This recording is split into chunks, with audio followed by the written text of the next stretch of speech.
നിഖിൽ കൂടി ചേരുകയാണ്. നിഖിൽ എ കൂടി ചേരുന്നു. നിഖിൽ, കൂടുതലായി ഇതുമായി ബന്ധപ്പെട്ട് നമുക്ക് ഇപ്പോൾ ലഭിക്കുന്ന വിവരങ്ങൾ, ഈ ഡ്രോൺ പരിശോധനയാണ് ഏറ്റവും നിർണായകം എന്നറിയാം ഈ ദിവസത്തെ ഈ രക്ഷാദൗത്യത്തിലെ. ഇപ്പോൾ ഈ ഡ്രോൺ പരിശോധനയ്ക്ക് ശേഷം, ആദ്യഘട്ട പരിശോധനയ്ക്ക് ശേഷം കൂടുതലായി നിഖിലിന് ലഭിക്കുന്ന വിവരങ്ങൾ എന്തൊക്കെയാണ്? നമുക്ക് മനസ്സിലാക്കാൻ സാധിക്കുന്നത് ഈ ഡ്രോൺ 2 തവണ ഈ പുഴയിലേക്ക് ഇറക്കിയുള്ള പരിശോധന നടത്തിയെന്നാണ്. ഏതായാലും ഈ അടിയിലേക്ക് ഇറങ്ങിയുള്ള പരിശോധന നേരത്തെ പൂർത്തിയാക്കിയെന്നും നമുക്ക് മനസ്സിലാക്കാൻ സാധിക്കുന്നു. ഇനി പുഴയിലേക്ക് ഇറങ്ങിയുള്ള പരിശോധന ഉണ്ടാകില്ല എന്നാണ്, ഈ അടുത്ത സമയങ്ങളിൽ ഉണ്ടാകില്ല എന്നാണ് മനസ്സിലാക്കാൻ സാധിക്കുന്നത്.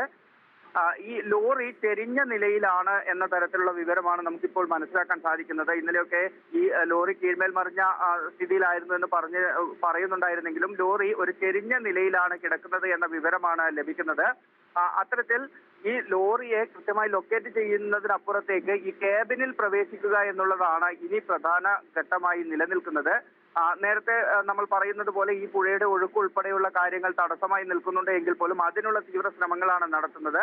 ഈ സ്കൂബ ഡൈവിംഗ് ടീം ഈ ലോറിയുടെ അടുത്തേക്ക് എത്തി എന്നതാണ് നമുക്ക് ലഭിക്കുന്ന വിവരം. അതിനുശേഷം അവർ മടങ്ങുകയായിരുന്നു.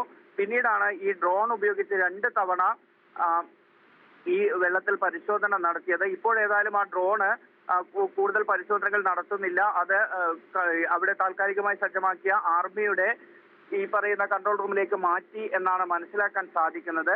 ഏതായാലും ഇപ്പോൾ പൂർണ്ണമായും ശ്രദ്ധ കേന്ദ്രീകരിച്ചിരിക്കുന്നത് ഈ ലോറി കണ്ടെത്തിയ ഈ ഭാഗത്തേക്ക് മാത്രമായിട്ടാണ്. അവിടെ പരിശോധന നടത്തുക, ഇനി ക്യാബിൻ തുറന്ന് ക്യാബിനകത്തേക്ക് പ്രവേശിക്കുക എന്നുള്ളത് തന്നെയാണ് ഏറ്റവും പ്രധാനപ്പെട്ട ഘട്ടം എന്ന നിലയിൽ ഈ ഒരു തെരച്ചിലിൻ്റെതായി ബാക്കിയാവുന്നത്. അതിനുള്ള ശ്രമങ്ങൾ, അതിനുള്ള സജ്ജീകരണങ്ങളൊക്കെയാണ് നടക്കുന്നത്. ഈ ഡ്രോണിൽ തന്നെയാണ് ഇപ്പോൾ വലിയ പ്രതീക്ഷയുള്ളത്. കാരണം ഈ ഡ്രോൺ ഉപയോഗിച്ച് കിട്ടുന്ന വിവരങ്ങൾ, ആ വിവരങ്ങൾ ആയിരിക്കും ഇനി അങ്ങോട്ട് ഈ ഒരു ദൗത്യത്തിന്റെ മുന്നോട്ട് പോക്ക് എന്നാണ് നമുക്ക് മനസ്സിലാക്കാൻ സാധിക്കുന്നത്. അപ്പോൾ ഈ ഡ്രോണിൽ നിന്ന് ലഭിക്കുന്ന വിവരങ്ങൾ അനുസരിച്ച് ഉൾപ്പെടെയുള്ള കാര്യങ്ങളിലേക്ക് പോവുക. ഇതിന് മുന്നേ ചെയ്യേണ്ട കാര്യം എന്ന് പറയുന്നത് ക്യാബിൻ തുറന്ന് അതിനകത്ത് പ്രവേശിക്കുക എന്നുള്ളതാണ്. ലോറി ചെരിഞ്ഞ നിലയിലൊക്കെ ആണെങ്കിൽ ക്യാബിനകത്ത് പൂർണ്ണമായും മണ്ണ് അല്ലെങ്കിൽ ഈ ചെളി കെട്ടിക്കിടക്കാനുള്ള ഒരു സാഹചര്യമൊക്കെ ഉണ്ട്. അങ്ങനെയുള്ള സാധ്യതകളൊന്നും തന്നെ തള്ളിക്കളയുന്നില്ല എന്നാണ് മനസ്സിലാക്കാൻ സാധിക്കുന്നത്. അപ്പോൾ അത്തരത്തിലുള്ള പരിശോധനകളിലേക്കാണ് ഇനി കടക്കേണ്ടത്. പ്രധാന ദൗത്യം ക്യാബിനുള്ളിൽ കടക്കുക, അർജുൻ അവിടെ ഉണ്ടോ എന്ന് ഉറപ്പിക്കുക തുടങ്ങിയ കാര്യങ്ങളാണ് ഇനി ചെയ്യാനുള്ളത്. എന്തായാലും വലിയ പ്രതീക്ഷ ഇപ്പോൾ ആ ഡ്രോണിൽ തന്നെയാണുള്ളത്. ഇന്ന് രാവിലെ മുതൽ ഈ ദൗത്യം ആരംഭിച്ചപ്പോൾ ഇടയ്ക്ക് പെയ്ത ഒരു മഴയ്ക്കപ്പുറത്തേക്ക് ഈ ഒരു ഘട്ടത്തിൽ അവിടെ കുറച്ച് കാലാവസ്ഥ അനുകൂലമായി നിൽക്കുന്നുണ്ട് എന്നതാണ് ഒരു കാര്യം.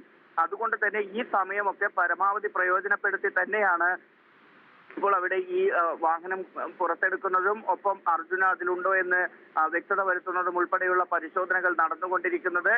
വലിയ രീതിയിലുള്ള സജ്ജീകരണങ്ങളെല്ലാം ഒരുക്കി തന്നെ നടക്കുന്ന പ്രവൃത്തിയായതിനാൽ സാങ്കേതികമായ പ്രശ്നങ്ങൾ ഒന്നും ഉണ്ടാകുന്നില്ല. കാലാവസ്ഥ പ്രതികൂലമാകുമ്പോഴുള്ളതും ഒപ്പം ഈ പുഴയുടെ അടിയൊഴുക്കുമായി ബന്ധപ്പെട്ട പ്രശ്നങ്ങളും, ഈ 2 ഘടകങ്ങളാണ് ഈ ഒരു തിരച്ചിൽ വേഗത കുറയ്ക്കുന്ന ഒരു സാഹചര്യം ഉണ്ടാക്കുന്നത്. പക്ഷേ ഇപ്പോൾ ഈ സ്കൂബ ഡൈവേഴ്സിന് ഇറങ്ങാവുന്ന ഒരു സാഹചര്യം ഇല്ലാത്ത അവസ്ഥ വരികയാണെങ്കിൽ പോലും ഈ ഡ്രോൺ ഉപയോഗിച്ചുള്ള തിരച്ചിൽ കൃത്യമായും ഗുണം ചെയ്യും. അതിൽ ഒരു അന്തിമ നിഗമനത്തിലേക്ക് എത്താം എന്ന പ്രതീക്ഷയിൽ തന്നെയാണ് ഇപ്പോൾ തിരച്ചിൽ പുരോഗമിച്ചുകൊണ്ടിരിക്കുന്നത്.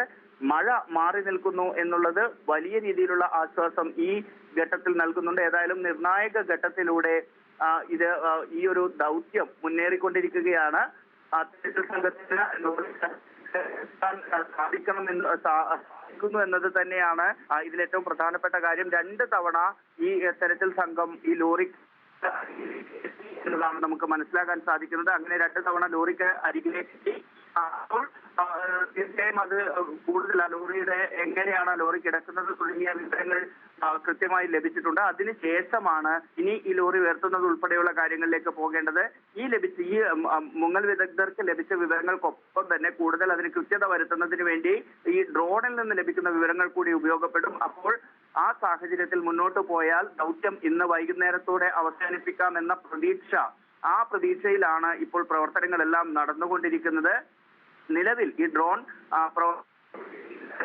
മനസ്സിലാക്കുന്നത് ഡ്രോൺ മാറ്റിയിട്ടുണ്ട് നമുക്കിപ്പോൾ മനസ്സിലാക്കാൻ സരീഷിന്റെ ശബ്ദത്തിൽ കുറച്ച് വ്യക്തതക്കുറവുണ്ടായിരുന്നു. അവസാന ഭാഗത്തേക്ക് എത്തുമ്പോൾ അവിടെ തന്നെയാണ് നിഖിൽ, കുറച്ച് വ്യക്തതക്കുറവുണ്ടായിരുന്നു. ആ ഭാഗത്ത് തന്നെയാണ് ഒരു സംശയവും നിലനിൽക്കുന്നത്. അതായത് ഈ നദിയോട് ചേർന്ന് ഡ്രോൺ പറത്തിയാണ് നിലവിലെ നിരീക്ഷണം. പുഴയ്ക്കടിയിലെ ട്രക്കിന്റെ കിടപ്പും സ്ഥാനവും ഒക്കെ ഈ ഐബോർഡ് ഡ്രോൺ പരിശോധനയിൽ വളരെ വ്യക്തമാകും എന്നാണ് എല്ലാവരും പറയുന്നത്. പക്ഷേ ഇതിൽ മനുഷ്യന് സാന്നിധ്യം കണ്ടെത്താൻ കഴിയില്ല എന്ന് നാവികസേനയും പറയുന്നുണ്ട്. അപ്പോൾ ഈ എത്രത്തോളം ശ്രമകരമാണ് ഈ തിരച്ചിൽ? കാരണം ഐബോർഡ് സംവിധാനം ഉപയോഗിച്ചുള്ള സ്കാനിംഗ് ആ ക്യാബിനിൽ അർജുനുണ്ടോ? ഈ ഒരു കാര്യം, ഈ ഒരു വിവരം അറിയാനാണ് കേരളക്കര ഒന്നാകെ കാത്തിരിക്കുന്നത്.